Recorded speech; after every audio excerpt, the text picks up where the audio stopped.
북부 캐나다에 얼어붙은 황무지는 과학자들을 당황하게 하고 때로는 두렵게 만든 비밀을 간직하고 있습니다. 완벽하게 보존된 공룡 미라부터 어디로도 이어지지 않는 신비로운 다리까지, 이러한 발견들은 논리를 초월하고 역사를 도전합니다. 그러나 그 중에서도 가장 오싹한 발견이 있습니다. 그것이 무엇일까요? 여기 북부 캐나다에서 과학자들을 무섭게 한 15가지 발견을 소개합니다. 시작해볼까요? 미지의 호너스터. 2023년에 이루어진 놀라운 발견은 인간의 머리 크기와 비슷한 거대한 포식자의 두개골을 밝혀냈습니다. 과학자들은 그와 같은 것을 본 적이 없어서 충격을 받았습니다. 그들은 이제 남은 화석을 연구하고 있으며 먼저 그 나이를 파악하는 데 집중하고 있습니다. 이는 새로운 종을 식별하는 데 도움이 될 수 있습니다. 2021년 유콘의 라스트 크리크 강 근처에서 연구자들은 늑대를 의미하는 이름을 가진 선사시대의 늑대 강아지 미라인 주레를 발견했습니다. 비침습적인 방법을 사용하여 줄리 마인 교수는 이 강아지가 길이가 41.7cm, 무게가 670g이며 사망 당시 6에서 7주밖에 되지 않았다고 밝혔습니다. 이는 약 5만 7천년 전에 굴이 무너지면서 갇혀 죽었을 가능성이 높습니다. 어머니는 사냥 중이었을 수 있습니다. 주레의 발견은 지구온난화 덕분에 가능해졌습니다. 녹아내린 빙하가 수천 년 동안 숨겨져 있던 그녀의 유해를 드러냈습니다. 여러분은 얼음 아래에 아직 발견되지 않은 고대 포식자들이 숨겨져 있다고 생각하시나요? 댓글로 이야기해주세요. 14. 히치봇. 히치하이킹은 새로운 장소를 탐험하는 모험적인 방법처럼 보일 수 있지만 범죄로 인해 여행자와 운전자가 모두 위험을 감수해야 합니다. 그러나 히치하이커가 로봇이라면 상황은 달라집니다. 2014년에 캐나다 연구자 데이비드 해리스 스미스와 프라우케 젤러는 인간과 기계 간의 신뢰에 대한 사회 실험을 위해 설계된 히치하이킹 로봇 히치봇을 만들었습니다. 버키드로 만든 몸체와 수영장 노들로 만든 팔로 구성된 이 로봇은 $1,000가 조금 넘는 비용이 들었습니다.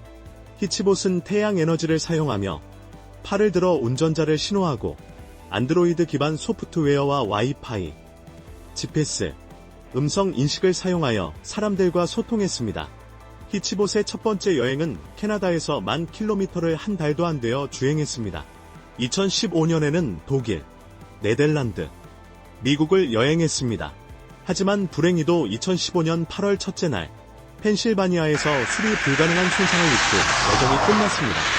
히치봇의 여정이 비극적으로 끝났지만 캐나다의 물속에는 이전에 본 적 없는 신기한 빛나는 생물이 숨겨져 있다고 말하면 어떻게 생각하시나요?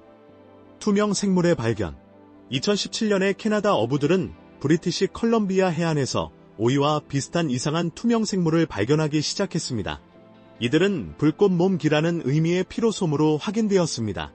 일반적으로 이들은 20cm에서 8m까지의 집단으로 모입니다. 그들은 빛나는 능력 덕분에 이름이 붙여졌습니다.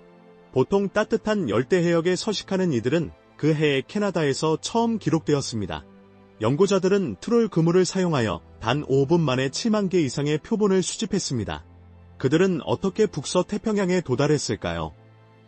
피로솜 군체는 해류, 조수 및 파도에 따라 이동합니다. 기후변화로 인해 이 지역의 물이 따뜻해져 그들의 대규모 이주가 가능해졌습니다. 동결 저항 배터리. 캐나다는 자연의 아름다움뿐만 아니라 2011년부터 유콘에서 개최된 세계 헤어 프로즌 대회로 관광객을 끌어모으고 있습니다. 밤 기온은 영하 22도까지 떨어집니다. 참가자들은 따뜻하게 유지하기 위해 타키니 온천에 잠수한 후 젖은 머리를 웃긴 스타일로 만들고 사진을 찍습니다. 남성들도 수염을 스타일링하여 참여합니다. 사진은 심사위원에게 전송되어 가장 웃기고 창의적인 모습을 선정합니다. 결과는 3월에 발표되며 우승자는 $1,750의 상금과 온천 무료 이용권을 받습니다. 맥밀란 가족의 결정. 캐나다의 맥밀란 가족은 현대 기기를 치우고 2086년에 기술만 사용하기로 결정했습니다. 이 아이디어는 블레어 맥밀란이 그의 큰 아들이 아이패드에 깊이 몰두하며 외출을 거부하는 것을 보면서 떠올렸습니다. 블레어는 어린 시절을 회상하며 그 시절 친구들과 함께 밖에서 시간을 보내는 것이 얼마나 소중했는지를 떠올렸습니다. 그의 아들이 비슷한 어린 시절을 경험하기를 원했던 블레어와 그의 아내는 집에서 모든 현대 기기를 제거하고 자동차에서 GPS 내비게이션도 피했습니다. 대신 맥밀란 가족은 80년대 후반의 기술에 의존합니다. 그들은 비디오 카세트를 통해 영화와 만화를 보고 오디오 카세트를 통해 음악을 듣습니다. 블레어는 필름 카메라로 가족 사진도 찍습니다. 이 부부는 때때로 현대 기술을 그리워하지만 아들의 행복한 어린 시절에 기여한다고 믿으며 결정을 고수하고 있습니다. 아기 매머드의 발견. 2022년은 북미 고생 물학자들에게 중요한 해였습니다. 2006월 유콘에서 금광 채굴자가 놀라울 정도로 잘 보존된 아기 매머드 미라를 우연히 발견했습니다. 이 발견은 캘거리 대학교로 옮겨져 과학자들이 유해를 연구했습니다. 아기 매머드는 암컷으로 확인되었고 지역 언어로 큰 동물 아기라는 의미의 누안초가라는 이름이 붙여졌습니다. 이 미라의 나이는 3만 년이 넘는 것으로 추정됩니다. 유해 분석 결과 누안초가는 사망하기 전에 풀을 먹었다고 합니다. 과학자들은 그녀가 음식을 쫓다가 진흙 늪에 빠져 갇혔을 것이라고 믿고 있습니다. 그녀의 크기를 바탕으로 볼 때 당시 한 달도 안 되었을 것으로 추정됩니다. 누안초가는 캐나다에서 발견된 최초의 매머드입니다. 고생물학 교수된 슈가리는 이 발견에 놀라움을 표하며 이는 털복숭이 매머드를 개인적으로 연구할 수 있는 드문 기회라고 말했습니다. 카필라노 현수교. 카필라노 현수교는 브리티시 컬럼비아 주 밴쿠버에 위치한 캐나다에서 가장 유명한 인공관광지 중 하나입니다. 이 다리가 관광객들에게 매력적인 이유는 무엇일까요? 종종 가장 긴 현수교로 여겨지지만 세계에서 가장 잘 알려진 보행자 현수교 중 하나입니다. 카필라노 강 위에서 70m 높이에 위치하며 길이는 136m입니다. 이 다리는 2089년에 스코틀랜드 엔지니어 조지 그랜트 맥키에 의해 처음 건설되었으며 처음에는 제재소에 빠르게 접근하기 위해 사용되었으나 나중에 방문객들을 위해 개조되었습니다. 많은 관광객들이 이곳의 그림 같은 풍경과 소나무의 향기, 자연과의 몰입적인 연결 때문에 이곳을 찾습니다. 그러나 다리를 건너는 것은 모든 사람에게 적합하지 않으며 고소공포증이 있는 사람들은 두려운 경험을 할 수 있습니다. PC 소스 공장 사건. 10년 넘게 전에 수울 세인트 마리의 주민들은 썩은 생선과 비슷한 점점 강한 냄새를 느끼기 시작했습니다. 시간이 지나면서 그 냄새는 참을 수 없게 되었습니다. 조사가 진행된 결과 냄새의 원인은 2000년대에 건설된 PC 소스 공장으로 확인되었습니다. 이 공장은 4년 동안 수익성 있게 운영되었으나 규제기관이 운영을 검토하기 시작하면서 문제가 발생했습니다. 검사 결과 근로자 급여 지연과 비위생적인 조건이 드러났습니다. 이로 인해 1년의 조사가 진행되었습니다. 운영을 지속할 수 없게 된 공장 소유자는 사업을 중단하고 대량의 해산물을 남겼습니다. 시간이 지나면서 버려진 생선들이 썩어 주변 지역에 강한 냄새를 퍼뜨리게 되었습니다. 상황은 더욱 악화되었고 대하에서 나온 액체가 인근 수원으로 스며들어 환경 문제를 일으켰습니다. 당국은 결국 개입하여 긴 과정을 거쳐 공장의 배수구를 시멘트로 봉쇄하여 추가 오염을 방지했습니다. 이 발견 중 어떤 것이 여러분에게 소름을 주었나요? 캐나다의 얼음 아래에 더 무서운 비밀이 숨겨져 있다고 생각하시나요? 댓글로 알려주세요. 악취는 시간이 지나면서 사라졌지만 캐나다의 한 이상한 현상은 여전히 과학자들을 혼란스럽게 하고 있습니다. 그것은 마치 보이지 않는 힘에 의해 형성된 것처럼 비틀리고 돌아가는 나무 숲입니다. 비틀린 아스펜 나무의 독특한 숲. 사스카체완주 하포드 마을 근처에는 비틀린 아스펜 나무의 독특한 숲이 있습니다. 이 독특한 장소는 매년 약 5,000명의 관광객을 끌어들입니다. 이곳의 아스펜 나무들은 예기치 않게 자라며 줄기가 기묘한 패턴으로 구부러지고 비틀립니다. 오랫동안 이 현상의 원인은 미스터리로 남아 있었습니다. 조사를 위해 과학자들은 숲에서 씨앗을 수집하여 다른 곳에 심었습니다. 흥미롭게도 새로 자란 묘목들도 같은 비틀림 패턴을 보였습니다. 이는 연구자들이 유전적 특성이 원인일 수 있다고 가정하게 만들었습니다. 이러한 아스펜 나무들은 일반 나무들처럼 높게 자라지 않기 때문에 일반 숲에서 햇빛을 차지하기 위해 경쟁하기 힘들 수 있습니다. 그러나 이 숲은 전적으로 이러한 나무들로 구성되어 있어 함께 생존할 수 있었습니다. 그 독특함을 인식한 정원사들은 숲 곳곳에 길을 만들어 방문객들이 이 매혹적인 자연의 경이를 탐험할 수 있도록 했습니다. 하이브리드 곰의 발견. 캐나다의 북서 지역에서 한 지역 사냥꾼이 이상한 곰을 만났습니다. 이 곰은 밝은 털에 뚜렷한 갈색 무늬가 있으며 일반 갈색 곰보다 컸습니다. DNA 분석 결과 이 곰은 그리즐리 곰과 북극곰의 하이브리드로 확인되었습니다. 이 두 종은 뚜렷한 특징을 가지고 있습니다. 북극곰은 주로 물고기와 해양 포유류를 섭취하며 더 크고 북극 지역에 서식합니다. 반면 그리즐리 곰은 일반적으로 숲에 살며 식물과 쓰레기 음식을 포함한 다양한 식단을 가지고 있습니다. 이 하이브리드는 비공식적으로 피즐리라고 불립니다. 야생에서 드물지만 유사한 흰색과 갈색 곰의 하이브리드는 동물원에서 문서화된 바 있습니다. 과학자들은 이제 피즐리를 별도의 아종으로 분류해야 할지 연구하고 있습니다. 하이브리드 곰은 드물지만 자연은 때때로 더 충격적인 놀라움을 선사합니다. 예를 들어 하룻밤 사이에 네온 녹색으로 변한 강이 있습니다. 5. 아우노무스 강. 2010년 29일 골드스트림 공원의 아우노무스 강이 갑자기 네온 녹색으로 변했습니다. 몇 시간 후 강은 정상으로 돌아왔고 많은 캐나다인들은 혼란스러워하며 답을 찾기 시작했습니다. 다행히도 공원 직원들은 분석을 위해 물샘플을 수집했습니다. 검사 결과 형광 물질이 발견되었습니다. 이 물질은 고독성이 크지 않지만 일부 개인에게는 알레르기 반응을 일으킬 수 있습니다. 변색의 정확한 원인은 알려지지 않았지만 당국은 무단 방출이나 장난일 가능성이 있다고 제안했습니다. 관계자들은 대중에게 즉각적인 위험이 없다고 안심시키고 민감한 사람들에게 물과의 접촉을 피하라고 권장했습니다. 강의 눈에 띄는 녹색 색깔은 주목을 끌었지만 전문가들은 자연 생태계에 물질을 도입하기 전에 잠재적인 환경 영향을 고려하는 것이 중요하다고 강조합니다.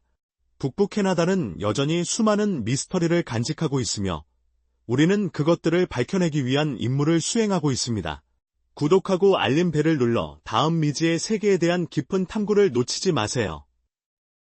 영화에서처럼 빛나는 강을 발견하고 깨어나는 상상을 해보세요. 하지만 캐나다의 한 소년이 과학자들도 예상하지 못한 발견을 했다고 하면 어떻게 생각하시나요? 11살의 발명가. 2007년에 레딩 대학교의 고고학자들이 알버타의 공룡 주립공원에서 발굴 작업을 수행했습니다. 연구 중 그들은 놀라울 정도로 잘 보존된 공룡 화석을 발견했습니다. 이전의 발견은 일반적으로 골격 조각으로 구성되었지만 이번에는 피부가 보존된 미라화된 하드로사우루스가 발견되었습니다. 이 표본은 약 7,500만 년 전에 살았던 초식 공룡의 어린 개체에 해당합니다. 과학자들은 이 공룡이 죽은 후 강에 빠져 진흙에 깊게 박혀 자연적으로 미라화되었다고 믿고 있습니다. 하드로사우루스는 선사시대 북미에서 흔히 발견되는 종이며 그들의 화석은 자주 발견됩니다. 그러나 미라화된 어린 하드로사우루스를 발견한 것은 혁신적인 첫 번째 사례였습니다. 이 발견은 이러한 선사시대 생물의 해부학과 생명에 대한 귀중한 통찰을 제공했습니다. 때로는 발견이 영감을 주기도 하고 때로는 숨겨진 어두운 비밀을 드러내기도 합니다. 예를 들어 한 옛 학교 부지에서 발견된 수백 개의 무표식 무덤과 같은 것들입니다. 인간 유해의 발견. 브리티시 컬럼비아주 카무룹스시에서 215개의 무표식 무덤이 발견되었습니다. 이 발견은 캐나다의 기숙 학교 시스템에 대한 더 넓은 연구의 일환으로 이루어졌습니다. 이 시스템은 100년이 넘게 운영되었습니다. 2080년대에 존 A. 맥도날드 총리 하에 제정된 인디언 법은 캐나다 당국에게 원주율의 땅과 정책을 통제할 수 있는 권한을 부여했습니다. 2084년의 법 개정으로 기숙학교가 설립되어 원주율이 가족과 분리되어 유럽 캐나다 문화에 동화되었습니다. 이러한 학교의 많은 조건은 어려웠으며 열악한 생활 조건과 학대 사례가 문서화되었습니다. 기숙 학교 시스템은 2000년대까지 운영되었습니다. 2008년에 캐나다 정부는 공식 사과를 하고 원주율 공동체에 가해진 해를 인정했습니다. 지속적인 연구는 이전 기숙 학교 부지에서 무표식 무덤을 계속 발견하고 있으며 이는 캐나다 역사에서 이 아픈 장을 더 깊이 이해하는 데 기여하고 있습니다. 과거는 가장 오싹한 방식으로 다시 드러나는 경우가 많습니다. 그러나 캐나다에서는 더 기이한 것들이 해안에 씻겨 나오고 있으며 이는 모두가 잃어버린 발의 신비에 대해 의문을 품게 만들었습니다. 인간 발의 발견. 2007년 8월 제데디아 섬 해안에서 한 사람이 모래 속에서 남성 운동화를 발견했습니다. 안을 들여다보니 예상치 못한 발견이 있었습니다. 그것은 인간의 유해처럼 보였습니다. 단 며칠 후 한 부부가 가브리올라 섬에서 비슷한 내용을 가진 또 다른 운동화를 발견했습니다. 다음 해 동안 주민들은 여러 유사한 발견을 신고하며 대중의 관심을 불러일으켰습니다. 당국은 이러한 발견의 기원을 규명하기 위해 조사를 시작했습니다. 초기 추측에는 다양한 이론이 포함되었지만 법의학 분석 결과 범죄가 아닌 것으로 판명되었습니다. DNA 검사는 대부분의 유해가 사고나 다른 상황으로 실종된 개인들과 연관되어 있음을 나타냈습니다. 연구자들은 궁극적으로 자연적인 과정이 역할을 했다고 결론지었습니다.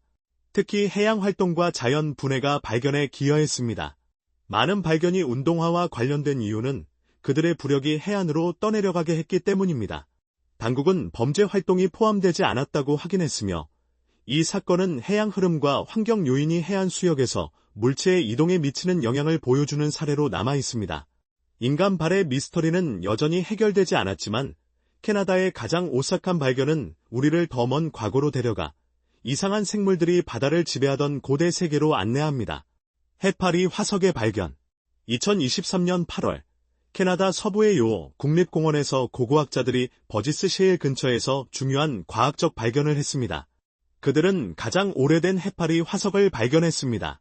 분석 결과 이 화석은 약 5억 500만 년 전의 것으로 확인되었습니다. 이는 해파리가 최초의 공룡이 나타나기 훨씬 이전에 이 지역에 살았음을 의미합니다. 화석은 훌륭한 상태로 보존되어 있어 과학자들이 해파리가 최대 20cm까지 자랄 수 있었음을 확인할 수 있었습니다.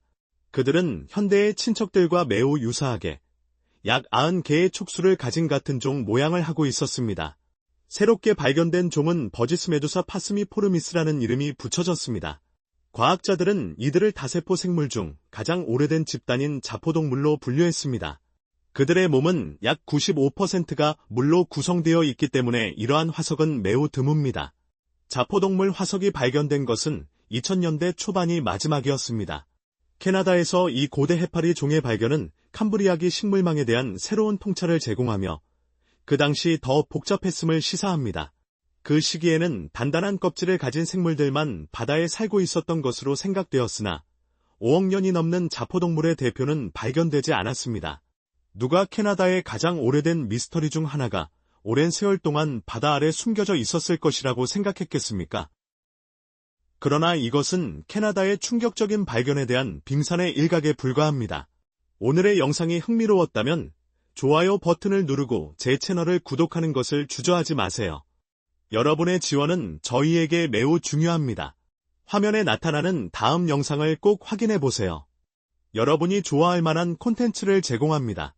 다음에 탐험하고 싶은 나라에 대한 댓글도 남겨주세요. 시청해주셔서 감사합니다. 다음 영상에서 뵙겠습니다.